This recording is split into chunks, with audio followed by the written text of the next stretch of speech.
লজটাকে repairing করে নতুন করা হয়েছে। লজটা ফুল এখন ফিল্টার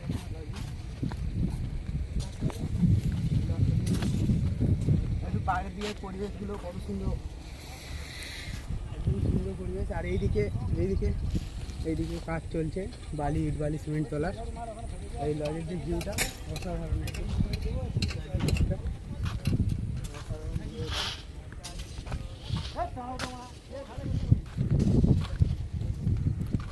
এই যে এই লজটা দেখছো, এই লজটা কিন্তু রিস্টোর করা হয়েছে। এই লজটা আগে আমি ছিল না, এই লজটা রিস্টোর করে এত সুন্দর করা হয়েছে। এটা নদীর পাশে, নদীটার নদী একটা বাঁধ নদী, আর নদীর পাশেই পুরো লজ।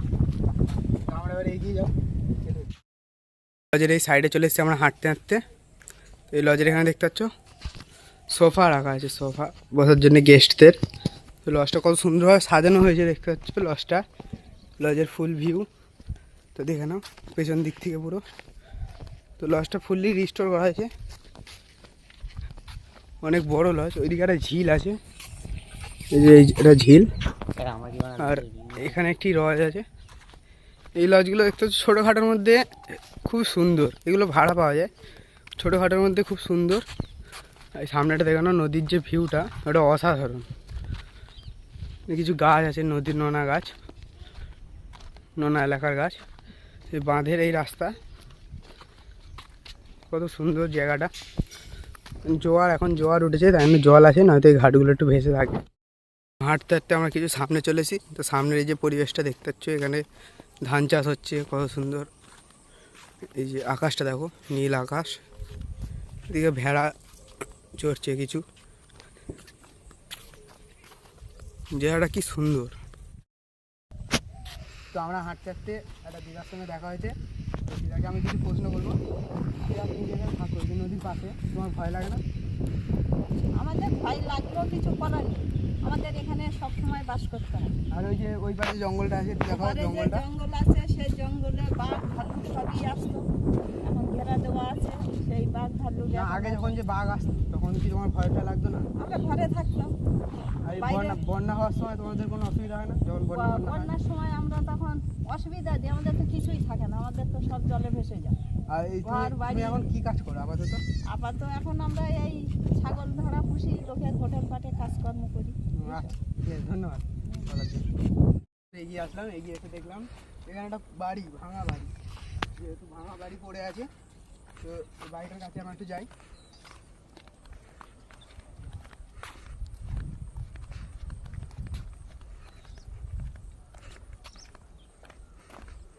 এই যে এই দেখতে পাচ্ছি সেই ভাঙা বাড়িটা, এটা যে ইয়াস যে ঝড় হয়েছিল সুন্দরবনে, যে ইয়াস, ওই ইয়াস ঝড়ে ভেঙে গেছে। তো ভাঙার পর যে অবশিষ্ট ছিল, এখানে সেই একটি শুটিং হয়েছিল, বইটার নাম হচ্ছে ওয়েব সিরিজ আবার বলায়। রাজ চক্রবর্তী এখানে শুটিং করতে এসেছিলেন। তো এই জায়গাটা দেখতে হচ্ছে বড় সুন্দর সুন্দর একটা পরিবেশ। এখানে কত রকম গাছপালা, এইসব ম্যানগ্রোভ গাছ দিয়ে ঢাকা।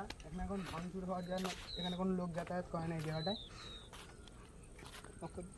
দেখলাম এই যে নিচে যে বস্তাগুলো দেওয়া আছে, এগুলো বন্যা যাতে জল উঠে না আসে, তাই জন্য দেওয়া হয়েছে এই বস্তাগুলো। তো আমরা একটু এগিয়ে আসবো আস্তে আস্তে।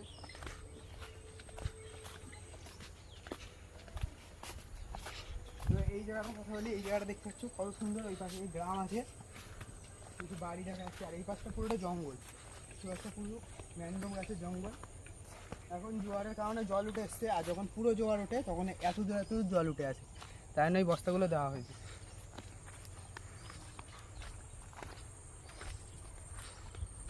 তো এই পাশটা দেখো কত সুন্দর সবুজ ধান বাগান, ধান বাদা, অনেক কিছু ছোটো ছোটো বাড়িও আছে।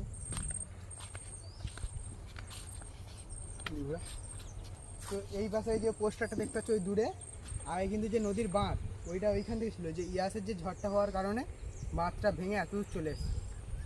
মানুষের জায়গা বসতি অনেক ছোটো হয়ে যাচ্ছে আস্তে আস্তে গোসাবাড়ি সুন্দরবনে।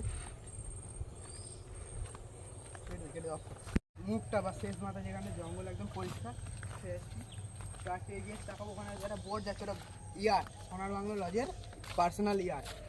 দেখতে পাচ্ছি বোর্ডটা কত সুন্দর, বা ইয়ারটা একদম পার্সোনাল ইয়ার সোনার বাংলা লজের। টুরিস্ট যে পার্টি আসে তাদেরকে নিয়ে যাওয়া। এখানে একটা বেঞ্চ আছে বসার, এই বেঞ্চটা এই যে বাড়ি এদেরই বেঞ্চ হবে হয়তো। তো গ্রামটা দেখতে পাচ্ছি কতদিন সুন্দর।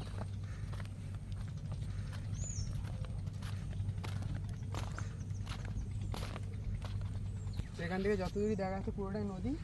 ওই একটার দিকে আরেকবার দেখাতে হলো, একটু জুম করে দেখাও এই একটা।